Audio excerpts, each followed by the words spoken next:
എവിടെയെങ്കിലും പോകണമെങ്കിൽ കുറച്ച് നേരത്തെ പറയണ്ടേ, എന്നാലല്ലേ നമുക്ക് അതിനനുസരിച്ച് ഇറങ്ങാൻ പറ്റത്തുള്ളൂ. ഒരു 4 മണിയൊക്കെ കഴിഞ്ഞപ്പോൾ ഷിനാജ് പറഞ്ഞു നമുക്ക് കൊടുകുത്തി വരെ ഒന്ന് പോയിട്ട് വരാമെന്ന്. അവിടെ എനിക്ക് തോന്നുന്നു 5 മണി വരെ എന്തോ ഉള്ളു, അത് കഴിഞ്ഞാൽ ക്ലോസ് ചെയ്യും. നമ്മുടെ വീട്ടിൽ നിന്നാണെങ്കിൽ ഒരു 1/4 മണിക്കൂറോളം അങ്ങോട്ട് ദൂരവും ഉണ്ട് കേട്ടോ. അപ്പോൾ ഒരുങ്ങിയൊക്കെ ഇറങ്ങി ഞങ്ങൾ അവിടെ ചെന്നപ്പോഴത്തേക്കും വിചാരിച്ചതുപോലെ തന്നെ അവിടെ ക്ലോസ് ചെയ്തിട്ടുണ്ടായിരുന്നു. അങ്ങനെ അവിടെ കയറാൻ പറ്റാത്ത വിഷമത്തിൽ തിരിച്ചിറങ്ങി പോകുന്ന വഴി ചെറിയൊരു പാർക്ക് കണ്ടപ്പോൾ അവിടെ കയറി. അതിൻ്റെ എൻട്രൻസ് ഇങ്ങനെയായിരുന്നു കേട്ടോ. എൻ്റെ പൊന്നോ തല കറങ്ങുന്ന പോലത്തെ ഒരു ഫീലായിരുന്നു. പക്ഷെ നല്ല രസമുണ്ടായിരുന്നു. ഞങ്ങൾ ഭാര്യ ഭർത്താക്കന്മാരായിട്ട് ഏകദേശം 2 വർഷം ആകാൻ പോകണം കേട്ടോ. കല്യാണം കഴിഞ്ഞ അന്ന് മുതൽ ഞാൻ ഷിനാജിനോട് പറയുന്നതാണ് നമുക്ക് കൊടുകുത്തിമല കാണാൻ പോകണമെന്നുള്ളത്. കാരണം വേറെ ഉണ്ട്, ഞങ്ങൾ റിലേഷനിലായിരുന്ന ടൈമിൽ ഷിനാജ് എപ്പോഴും ഇവിടെ വരുമായിരുന്നു കേട്ടോ. എന്നിട്ട് എനിക്ക് മെസ്സേജ് അയക്കുമ്പോഴും വിളിക്കുമ്പോഴൊക്കെ ഇങ്ങനെ പറയും ഞാൻ ഇവിടെയാണ് കൊടുകുത്തി മലയിലാണെന്നൊക്കെ ഇങ്ങനെ പറയുമ്പോൾ എനിക്ക് ഭയങ്കര ആഗ്രഹമായിരുന്നു അവിടെ ഒന്ന് കാണണമെന്നുള്ളത്. പക്ഷേ അതിൻ്റെ ഉള്ളിൽ കയറാൻ പറ്റിയില്ല. ഇപ്പോഴാണ് ഞങ്ങൾക്ക് പോകാൻ പറ്റിയത്, അകത്ത് കയറാൻ പറ്റിയില്ല. ഇനി എന്തായാലും അടുത്ത പ്രാവശ്യം പോകുമ്പോൾ നേരത്തെ പോകണം.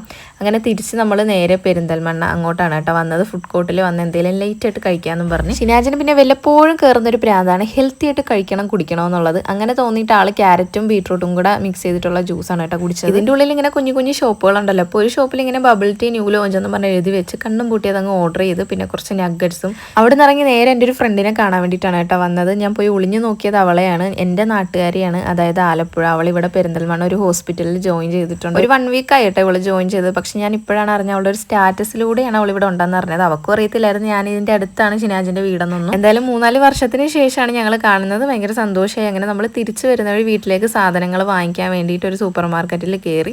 എനിക്കാണെങ്കിൽ കിൻഡർ ജോയ് കഴിക്കാൻ എന്തോ വല്ലാത്തൊരു കൊതി കയറി.